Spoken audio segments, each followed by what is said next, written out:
ടുനെറ്റ് news കാലാവസ്ഥാ വാർത്തയിലേക്ക് സ്വാഗതം. ഒടുവിൽ കേരളത്തിൽ കുളിർക്കാലം സമ്മാനിച്ച് തണുപ്പെത്തി. ഡിസംബർ പകുതി പിന്നിട്ട ശേഷം സംസ്ഥാനത്ത് ഈ വർഷം ഇതാദ്യമായി തണുപ്പെത്തിയിരിക്കുകയാണ്. ന്യൂനമർദ്ദങ്ങളുടെ സ്വാധീനം അകന്നതോടെയാണ് സംസ്ഥാനത്ത് സ്വാഭാവികമായും ഡിസംബറിൽ എത്തേണ്ട തണുപ്പ് എത്തിയത്. ഇന്നലെ രാവിലെ മുതൽ പടിഞ്ഞാറൻ കാറ്റിന്റെയും കിഴക്കൻ കാറ്റിന്റെയും സ്വാധീനം സംസ്ഥാനത്ത് കുറഞ്ഞിരുന്നുവെന്നും ഉത്തരേന്ത്യയിൽ സജീവമായ ശൈത്യകാലത്തിന്റെ ഭാഗമായുള്ള തണുപ്പ് സംസ്ഥാനത്തേക്കും എത്തുകയായിരുന്നുവെന്നും മെറ്റ്ബീറ്റ് വെതർ അറിയിച്ചു. ബംഗാൾ ഉൾക്കടലിൽ രൂപപ്പെടാനിരിക്കുന്ന ന്യൂനമർദ്ദത്തെ തുടർന്ന് കിഴക്കൻ കാറ്റിന്റെ ശക്തി കുറഞ്ഞിരുന്നു.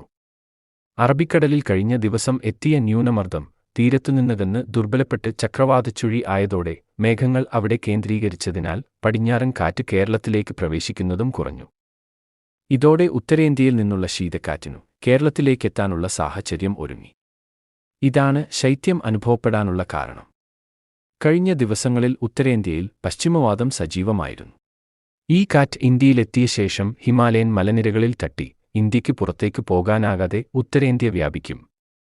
ഈ സമയം കശ്മീരിലും മറ്റും മഞ്ഞുവീഴ്ചയും ഉണ്ടാകും. ഉത്തരേന്ത്യയിൽ നിന്ന് കുറേ ഭാഗം മഹാരാഷ്ട്ര, കർണാടക വഴി തമിഴ്നാട്ടിലേക്കും കേരളത്തിലേക്കും എത്തും.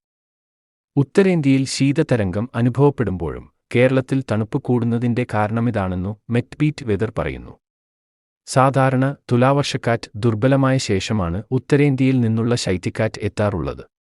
നിലവിൽ ഇത് ദുർബലമാണെങ്കിലും വരാനിരിക്കുന്ന ന്യൂനമർദ്ദത്തിന്റെ ഭാഗമായി കിഴക്കൻ കാറ്റ് ശക്തിപ്പെട്ടാൽ സംസ്ഥാനത്ത് നിലവിൽ അനുഭവപ്പെടുന്ന തണുപ്പ് കുറയുകയും ചെയ്യുമെന്നും മെറ്റ്ബീറ്റ് വെതർ അറിയിച്ചു.